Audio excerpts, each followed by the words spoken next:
Mario contacted us at Search for Scratch program recently. He's got a hip replacement and he's on a 26 handicap and he wants to get down to 12. And one of the things he'd like to do is get more club head speed. And what I did there was I just hit a shot off my knees to show that with limited mobility, I can still hit the ball about 200 meters with a driver.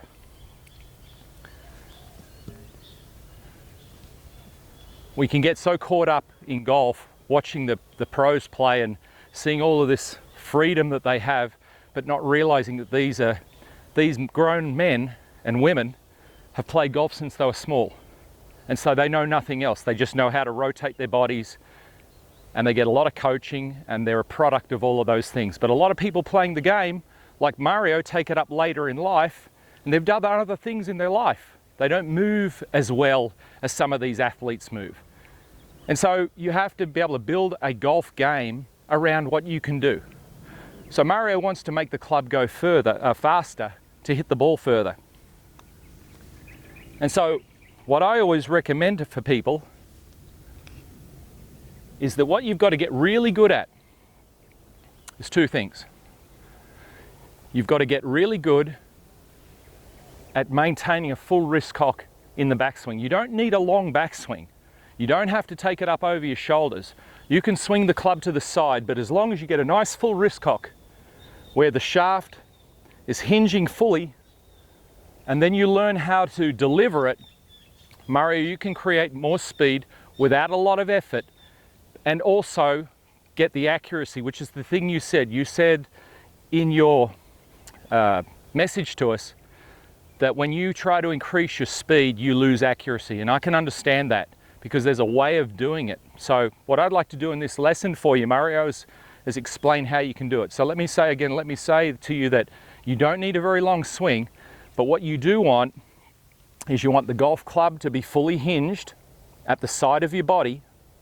So even if it's only in between my shoulder and my hip, it's fully hinged. The other thing you want to make sure is when your hands and the club are at the side of your body, that the golf club itself, the golf shaft, is pointing somewhere down where the ball is, that it's not pointing over too high, like where the shaft is almost horizontal. And you also don't want it too vertical, because from there you have to make compensating moves that require a lot of effort. So in other words, the more that you can get the shaft angle in a common plane with the ball, the easier it is to swing down and maintain the accuracy in the swing. Accuracy gets lost when we try to hit it hard and the golf shaft is out of position and has to find a position that is common, like a plane that is common with the ball. So whether it's here or here, you have to make compensating movements which require pressure against the shaft and add to more effort and less distance. So Mario, this golf club swings to the side, golf shaft is pointing somewhere down in an area here where it's not much above the ball and not much below the ball. That's number one. Number two, there's only two parts. And looking at it from this end, the golf club's over to the side. Now this is the important move. Do not worry about the golf club end here. Focus on this end here. And what you want is you want the handle to travel around in front of your body and past your body. So where my belt buckle is here, you want to practice getting the handle to move first and move right around. Now it's a small circle. It's easier to move this small circle around than to work on the head. The head end is at the end of this shaft is the club head mass.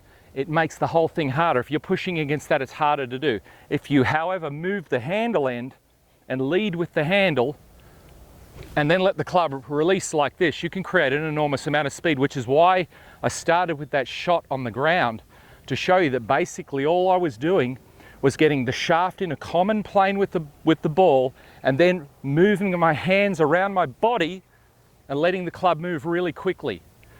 That's the key. So you don't need to use a lot of your lower body. Your body will respond to the swinging of the club. Let's have a look at it again. Club swings to the side, Mario. Fully hinged. We move the handle end around in front of us and to over here somewhere, past my belt buckle. The club itself will be pulled out in front of you. You won't have to worry about it. You just move a little bit with it and you practice this move. And you can hear there's a whooshing sound. And what you want to do is get that whoosh that you can hear with your ear to be more or less past where the ball would be.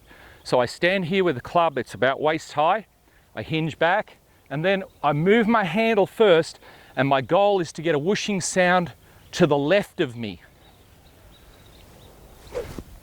Like that. The speed of the golf club and the momentum will carry me around to a finish, wherever that happens to be for you. Standing this way to show you, so I'm on the ground now doing it, swing the golf club to the side. You can see it's in a common plane with the ball, and then move the handle first. And you want to move the handle, Mario, not away from you. Keep the handle moving under your body, under my chest here, and then through. Looks like this.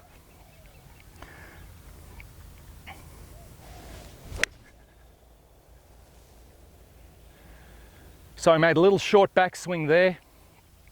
I focused on the handle moving first and moving as far into the downswing as I can. My body just responded to the speed of the club, got good contact, distance will come.